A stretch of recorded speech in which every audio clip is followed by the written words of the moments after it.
ఈ ఏప్రిల్ 5వ తారీఖున అంటే శనివారం రోజు పొద్దున 10:30కి విజయవాడకి ప్రత్యేకంగా నేను వస్తున్నాను. విజయవాడలోని ఆంధ్ర లాయలా కాలేజ్లో CSBIS academy PCM prelims come mains batch తర్వాత డిగ్రీ ప్లస్ సివిల్స్ ఎవరైతే గ్రాడ్యుయేషన్ చేస్తున్నారో లాయలా కాలేజ్లో కానీ బయట కానీ ఎవరైతే గ్రాడ్యుయేషన్ చేస్తున్నారో వాళ్ళందరి కోసం గ్రాడ్యుయేషన్ పోస్ట్ గ్రాడ్యుయేషన్ అందరి కోసం ఇంటిగ్రేటెడ్ కోర్స్ అనమాట. డిగ్రీ ప్లస్ సివిల్స్ కోర్స్ కూడా అక్కడ లాంచ్ చేస్తాం.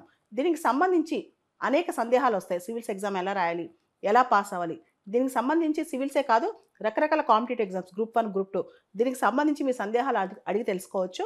మీరు ఏప్రిల్ 5వ తారీఖున శనివారం పొద్దున 10:30కి ఎవరైతే రాష్ట్రం మొత్తం ఆంధ్రప్రదేశ్ కానీ తెలంగాణ కానీ ఇంటర్మీడియట్ పూర్తి చేశారో లేదా డిగ్రీ చదువుతూ సివిల్స్ ప్రిపేర్ అవుదాం అనుకుంటున్నారో అందరూ రావచ్చు. లేదా డిగ్రీ అయిపోయిన వాళ్ళు కూడా సివిల్స్ అక్కడ జాయిన్ అవ్వాలి అనుకున్న వాళ్ళు కూడా రావచ్చు అనమాట.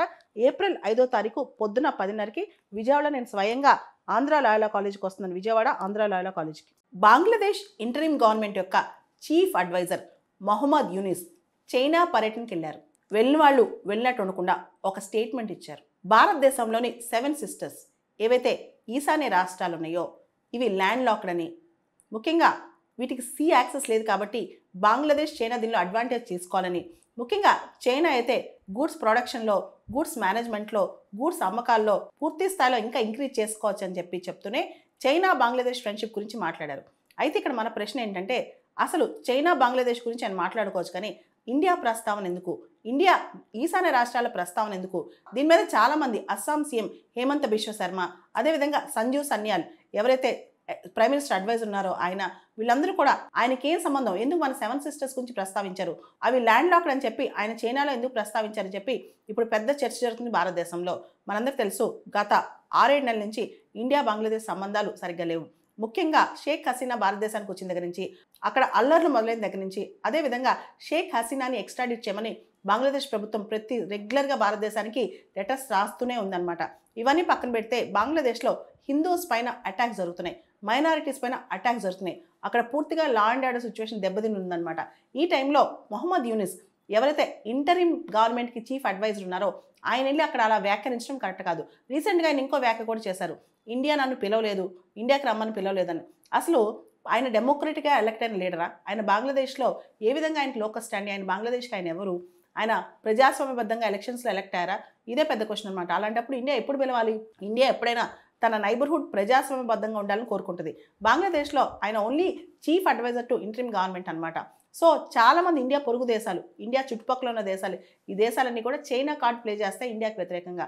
చైనాను చూపిస్తూ ఉంటాయి అనమాట. చైనాను ఒక బుచ్చిలాగా చూపించి మనతో గేమ్స్ ఆడుతూ ఉంటాయి. నేపాల్ కానీ, బంగ్లాదేశ్ కానీ, శ్రీలంక కానీ ఈ దేశాలన్నీ కూడా ఈ పని చేస్తుంటాయి. ఇప్పుడు ఇండియా తన స్ట్రెంగ్త్ తను చూపించుకోవడానికి అంటే ఇలా చుట్టుపక్కల చిన్న చిన్న దేశాలు ఎంత ఎత్తులు పన్నినా ఏం చేసినా చైనా అక్కడ ఎంత చూపించినా ఇండియా ఖచ్చితంగా ఇండియన్ ఓషన్ రీజియన్లో క్వీనే. కాబట్టి నార్త్ ఈస్ట్ స్టేట్స్ అంటే ఈశాన్య రాష్ట్రాలకి సముద్రం లేకపోయినా సరే మొత్తం ఇండియన్ సబ్ కాంటినెంట్కే మనకు పూర్తి స్థాయిలో సముద్రం యాక్సెస్ ఉంది. కాబట్టి we have a very good Coast line 11,098.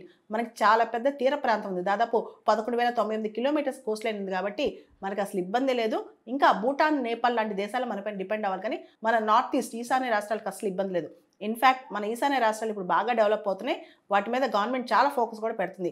దీని గురించి మొహమ్మద్ యూనిస్కి కామెంట్ చేయాల్సిన అవసరం కూడా అసలు లేదు. ఇక్కడ ప్రత్యేకంగా మొహమ్మద్ యూనిస్ మాటలు మనం చూస్తే Bangladesh is the only Guardian of the ocean in the region అన్నాడు. అంటే అసలు యాక్చువల్లీ ఈ ఓషన్ మొత్తం కూడా ఇండియా పేరు మీద ఉంది. ఇండియన్ ఓషన్ భూమి మీద అంటే ఈ విశ్వం మీద ఒక దేశం పేరుతో ఒక ఓషన్ అంటే ఇదే ఇండియన్ ఓషన్ అనమాట. రెండో ముఖ్యమైన అంశం ఏంటంటే మెయిన్లాండ్ ఇండియాకి నార్త్ ఈస్ట్ ఇండియాకి ఒక చిన్న కారిడార్ కనెక్ట్ చేస్తుంది, అదే సిలిగురి కారిడార్ అనమాట.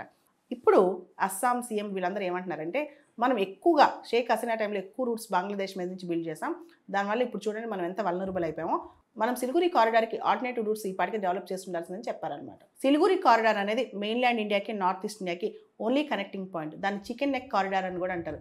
దీని విడ్త్ ఓన్లీ 20 కిలోమీటర్స్ అనమాట. దీనికి నేపాల్, బంగ్లాదేశ్, దీని పైన నేపాల్ కింద బంగ్లాదేశ్ ఉంటాయి. చాలా వల్నరబుల్ కారిడార్ అనమాట ఇది. అందుకనే ఇష్టం వచ్చినట్టు మాట్లాడుతున్నాడు మొహమ్మద్ యూనిస్.